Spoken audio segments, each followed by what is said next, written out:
تولی‌نامه برای امروز سنه 18 اکتبر سال 2020.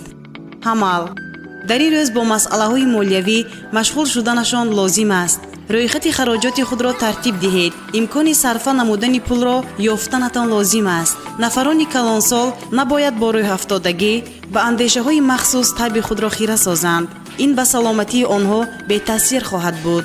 صبر در این روز به هیچ وجه تکبری خود را نشان ندهید. این عمل شما به رابطه و نفرانی که پیشروی کسب و کارتان از آنها وابستگی دارد خلل میرساند. از نفران فریبگر و خودخواه دوری جسته به پرخوری راه ندهید. عادتی بدی را که پرتافته بودید باز تکرار ساختنتان امکان دارد. جوزا در این روز بعضی ها در چاره‌های قسمت زار و حیران میمانند.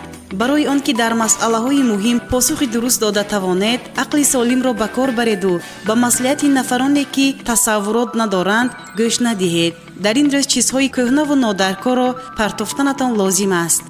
سرطان در این روز طبعتان از صبح صادق بالیده می گردد. در نتیجه خوشحالی پیدا شده احتیاطکاری ذاتی را از دست ندهید. به سلامتی بیشتر دقت دهید. برابر خود را بد حس کردن از پی پیشگیری نمودن زکام شوید. به خسته شوی زیاد راه نداده از خواب سیر کنید. اسد در این روز فکر و اندیشه های مخصوص را از سر دور نمایید. روشن فکر و طبع خوش کارهایتان را روشنی می بخشد و فکرهای منفی پیش راهتان را می بندند. احتمال مبلغ خوب به دست آوردنتان وجود دارد. نفران مجرد امکان پیدا نمودن بخت خود را به دست می آورند. سنبله در این روز تنقید و ایراد خود را نسبت نفران منفور بیان ننمایید.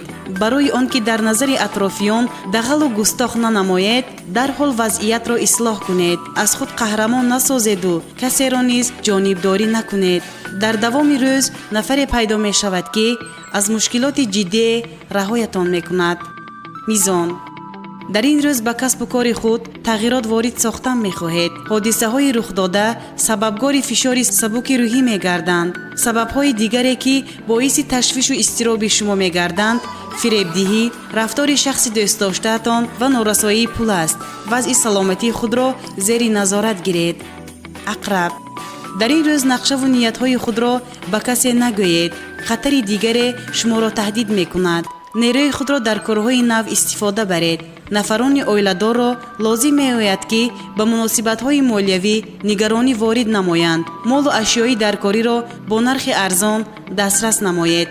قوس در این روز بی‌مسئولیتی و فارغبالی نکنید وگرنه سببگاری به تأخیر افتادن کارهایتان می گردید. هر سخنی را که به زبان می آورید 100 بار اندیشه نمایید. احتمال شما سیر و اسرار نفری را فاش می سازید. نفرانی که خراب شدن می خواهند به مقصد رسیدنشان آسان است. جدی در این روز عادت چیزی را تغییر ندادن شما سبب مناقشه با یکی از نزدیکانتان می گردد. یکی از اعضایان عائله با رفتار غیر عادیشان شما را به حیرت می آورد. در مسئله های مالیوی از عمل های قطعی دست کشید. قبل از آن که برای کار رازیگی خود را دهید عاقبتش را اندیشه نمایید. دلو در این روز با ورزش خسته کننده و کاری که قوه و مدار را می گیرد مشغول شدنتان را توصیه نمی دهیم. اگر به مصلحت دوستان گوش اندازید در مناسبت های شخصی به غلط راه نمی دهید. نفرانی که به تغییرات های عظیم دست دادن می خواهند بار دیگر به خطری این اقدام خود را دیدنشان لازم است. هوت در این روز باید از پی رفع نمودن مشکل‌های شخصی خود شوید. اگر از ته دل کار کنید مکافات پولی میگیرید. نفرانی که با تجارت مشغولند باید از تجربه نفران کاردان استفاده برند. نفران کلانسال را لازم است که فکر و اندیشه های مخصوص را از سر دور نمایند. این بود تولی‌نامه برای امروز سنه 18 اکتبر سال 2020.